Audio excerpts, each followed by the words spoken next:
It's never bad to have a 22 lakh package at an age of 22.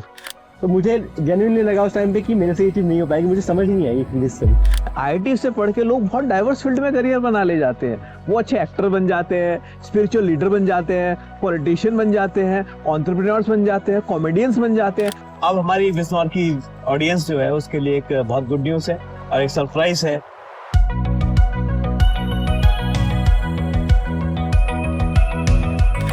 नमस्कार, मैं आशा करता हूं कि आप सभी बहुत अच्छे होंगे। आज के सेशन में हमारे साथ है मनीष गंधन। मनीष बिजनौर के गांव सुमालखेड़ी से हैं और आईआईटी से पास आउट हैं और इन्होंने आईआईटी में सेलेक्ट होकर एक अच्छा एग्जाम्पल सेटअप किया है। तो आज के सेशन में बात होगी शिक्षा की, बात होगी करियर ऑप्शंस की और बात होगी टेक्नोलॉजी की। चलिए, तो मैं स्वागत करता हूं मनीष का। हेलो मनीष।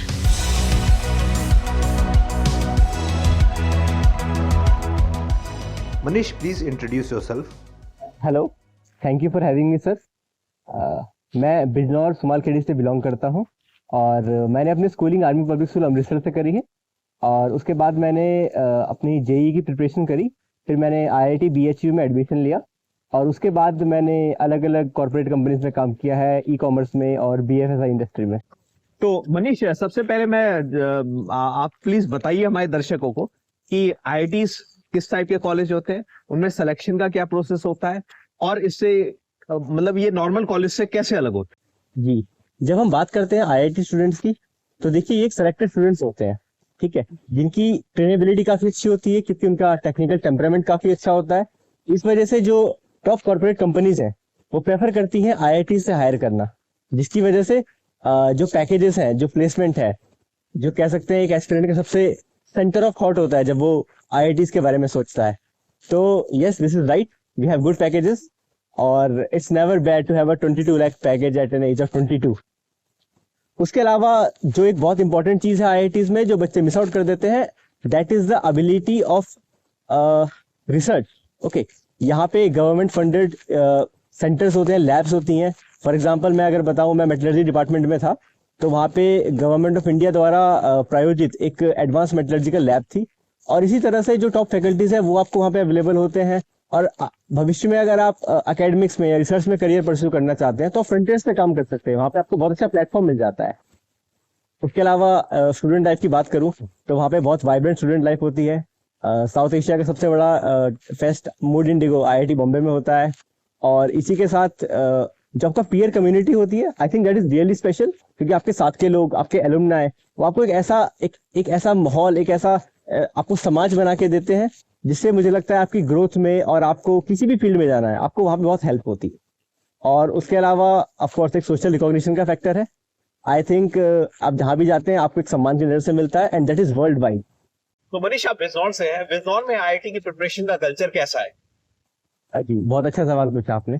अगर मैं बात करूं अब तक कुछ समय पहले तक तो बिजनौर में ऑनेस्टली बहुत कल्चर नहीं है आईआईटी का। देखिए क्या होता है, जिस इलाके में आप जिस चीज को देखते हैं, जिस चीज को ग्रो होते हुए महसूस करते हैं आसपास, उसका कल्चर डेवलप हो जाता है। फॉर एग्जाम्पल मैं बात करूं अगर जो आनंद अपने विश्वनाथन आनंद थे चेस के और जो भी प्रज्ञानंदा है, ये दोनों एक ही शहर से हैं और ये कोई कोइंसिडेंस नहीं है। देखिए कोई भी चीज अगर कहीं पे डेवलप होती है तो उसकी वजह से बाकी लोग उसको देख के इंस्पायर होते हैं और फिर उस हिसाब से डिमांड बढ़ती है तो नए टीचर्स आते हैं, उन टीचर्स से नए बच्चे पढ़ते हैं और एक ऐसा इकोसिस्टम डेवलप होता है जिससे पूरे सोसाइटी को बेनिफिट होता है। और प्रॉब्लम ये रही है बिजनौर में कि यहाँ पे ज्यादा कॉर्पोरेट्स नहीं है, ज्यादा रिसर्च कंपनीज नहीं है, तो लोग उन चीज को देख नहीं पाते, उन चीज को फर्स्ट हैंड एक्सपीरियंस नहीं कर पाते हैं, जिसकी वजह से यहाँ के लोगों में वो टेम्परामेंट नहीं है कि वो जेईई की प्रिपरेशन करें। यहाँ पे अवेयरनेस की भी प्रॉब्लम है, लोग बहुत लेट जाके अपने करियर में कॉलेज के बाद सोचते हैं कि उनको क्या करना है and that is too late. वहीं पे टीयर 1 सिटीज में they are very clear about what they have to do. यहाँ पे अगर कोई एम्बिशियस भी है तो ज्यादा से ज्यादा वो सोचेगा कि कोई गवर्नमेंट जॉब मिल जाए या कोई पुलिस में चले जाए and that is their cap. But अब चीजें बदल रही हैं। मेरा ऐसा मानना है कि जो कहे कि जो अच्छी टीचिंग थी पहले वो कुछ सेंटर तक लिमिटेड थी, कोटा, दिल्ली, अब ऐसा नहीं है। अब चीजें बाहर जा रही हैं और अब बिजनौर में भी एक अच्छा एनवायरनमेंट डेवलप हो रहा है। Okay, Manish, tell me something about your preparation journey. और उस जर्नी से कोई जुड़ा हुआ इंसिडेंट है जो आपको याद है? जेई की तैयारी मैंने स्टार्ट करी जब मैं 11th क्लास में था। 11th-12th I prepared at my home city.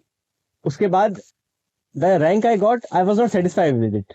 मुझे लगा कि मैं बेटर कर सकता हूँ, so I decided to take a drop and then prepare for 1 year again, and I got a good rank and I got into IIT BHU।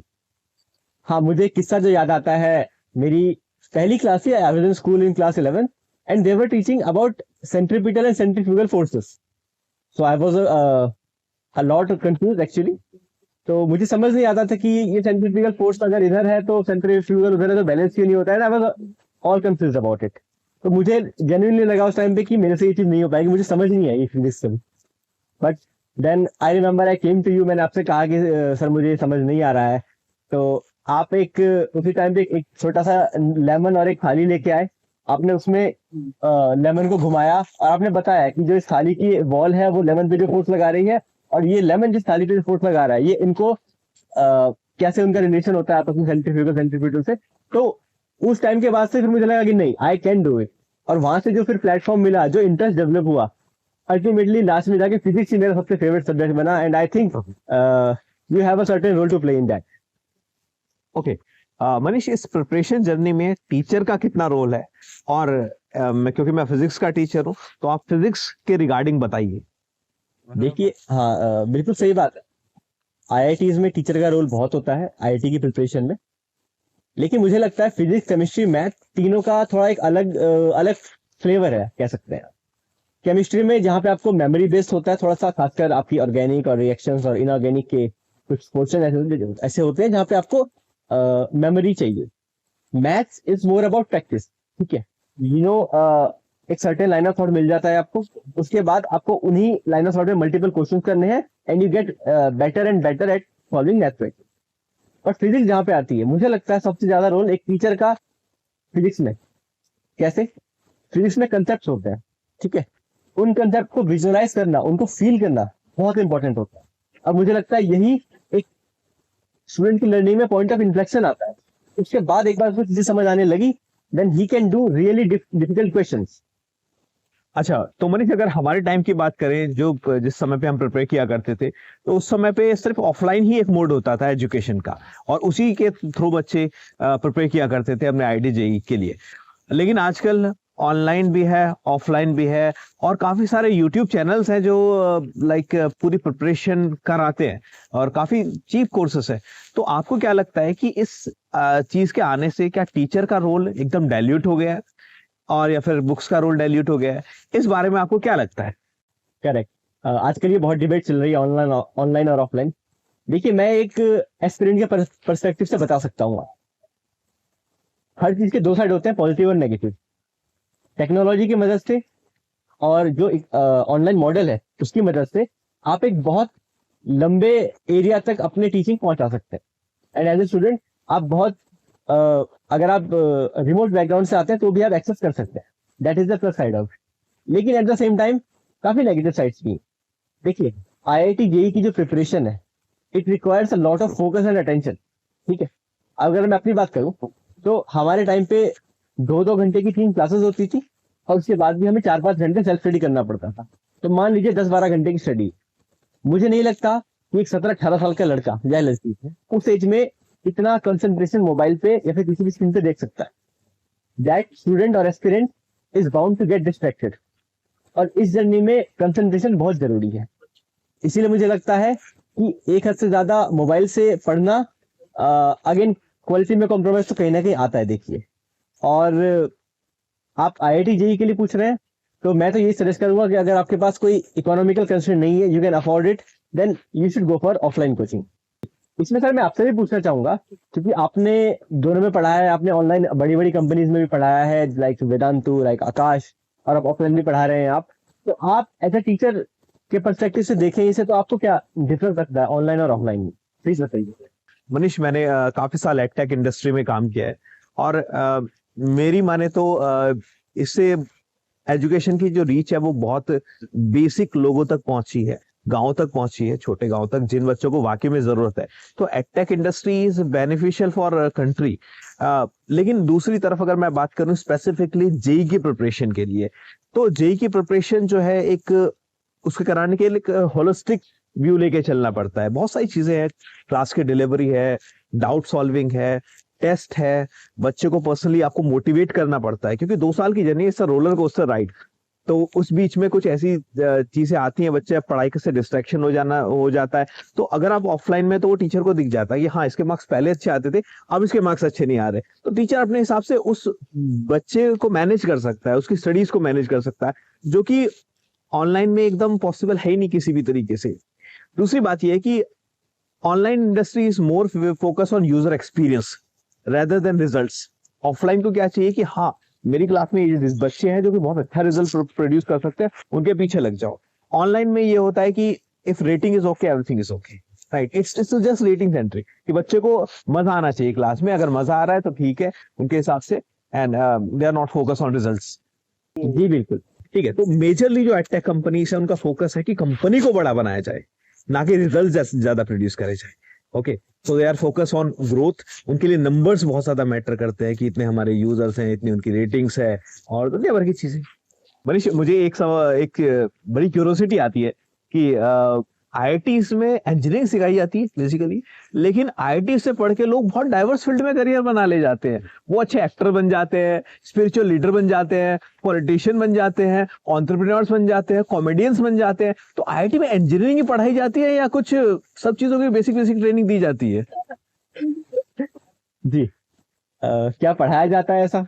Well, एक हद तक की बात सही भी है, क्योंकि हमारे यहाँ एकेडमिक्स के अलावा भी बहुत सारे क्लब्स होते हैं, सोसाइटीज होती हैं। आपको फोटोग्राफी का शौक है, आपको फिल्म मेकिंग का, या फिर आपके जो लिटरेरी साइड है, आप उसमें एक्सप्लोर कर सकते हैं। तो हाँ, बहुत सारे क्लब्स होते हैं। बट उसके बाद भी मैं अगर बात करूं, देखिए, जब आप कहते हैं कि आईआईटीएंस, तो आप किन लोगों की बात कर रहे हैं? ये वो लोग हैं 17-18 साल की उम्र में अपने स्कूल से छोड़ के एक ऐसे एग्जाम की प्रिपरेशन में निकल जाते हैं जहां उनको पता है उनको 2 साल देने पड़ेंगे, 3 साल देने पड़ सकते हैं।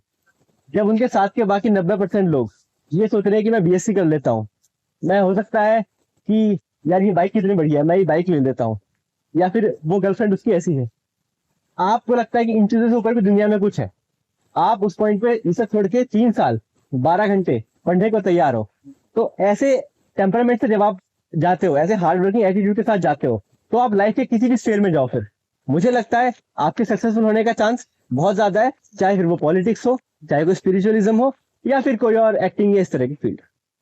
उसके अलावा दूसरा रीजन मुझे ये लगता है कि जब आप आईआईटी से पास आउट होते हो, आपके पास कहीं ना कहीं एक फाइनेंशियल सिक्योरिटी होती है। आपको लगता है कि हाँ, अगर मैंने कुछ और परस्यू करना चाहा और वहां पे मैं सक्सेसफुल नहीं हुआ, तो भी I can get a decent job, and that is the reality. इस वजह से जब आप अपने पैशन को या अपने फील्ड में इनफ टाइम दे पाते हैं, तो वहां पे आपके सक्सेसफुल होने के चांसेस बढ़ जाते हैं। तो these are the reasons I think that IITians are successful in most of the field. Okay, Manish, IIT की प्रिपरेशन के जर्नी के दौरान नो डाउट बच्चे बहुत ज्यादा मेहनत करते हैं, और 2 साल की ये कह लो बहुत रिगरस जर्नी होती है, ये बहुत रिगरस प्रोसेस होता है ये। तो क्या आईआईटी में जाने के बाद भी बच्चे उतनी ही मेहनत करते हैं, उतनी पढ़ाई करते हैं, या फिर वो लाइफ आईआईटी के पेपर से पहले दिन की लाइफ से अलग होती है? अलग होती है तो कैसे अलग होती है? Good question. देखिए, आईआईटी से पहले का जो दौर होता है, most of the people know about it. आपको 10 से 12 घंटे पढ़ाई करनी पड़ती है, आपको सारा ध्यान, अपना सारा टेंशन, फोकस, टाइम, रिसोर्सेज सबके सब से एग्जाम को देने होते हैं। लेकिन एक बार आपका आईआईटी क्लियर हो जाता है, तो आपकी जो एपेटाइट होती है काम की, कुछ करना है, वो सेम रहती है, बट अब आपके पास जो एकेडमिक लोड है वो थोड़ा कम हो जाता है, and that is the fact.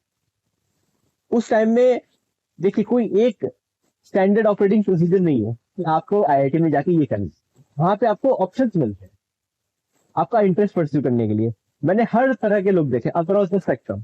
कुछ लोग होते हैं जो उसी सिंसियरिटी से एकेडमिक्स फॉलो करते हैं, and these people often go out in research and do good things. Other people would like to pursue their interest, some things that they may have missed out during the preparation phase. और कुछ लोग अपने मान लीजिए किसी को photography पसंद है, या किसी को और कोई एक्टिविटी पसंद है, वो उनको परस्यू करता है, या फिर कोई लोग बस बैठ के चिल करते हैं। तो that is how the life is, it's very varied. आपको एक हॉस्टल में हर रूम में अलग तरह के लड़के मिल सकते हैं। एंड ऑल्सो ऐसी भी चीजें होती हैं जो शायद हमारी ऑडियंस के लिए भी सही नहीं होंगी बताना, so we will pass that. Manish, आपका धन्यवाद, आपने बहुत विजडम के साथ सारे सवालों को टैकल किया और जवाब दिया। अब हमारी बिजनौर की ऑडियंस जो है उसके लिए एक बहुत गुड न्यूज है और एक सरप्राइज है कि now Manish Gandharv is part of the physics academy Bijnor. Bijnor में ये द फिजिक्स एकेडमी बिजनौर में ये as a academic mentor Bijnor में अपनी सर्विसेज देंगे। Okay, thanks for it.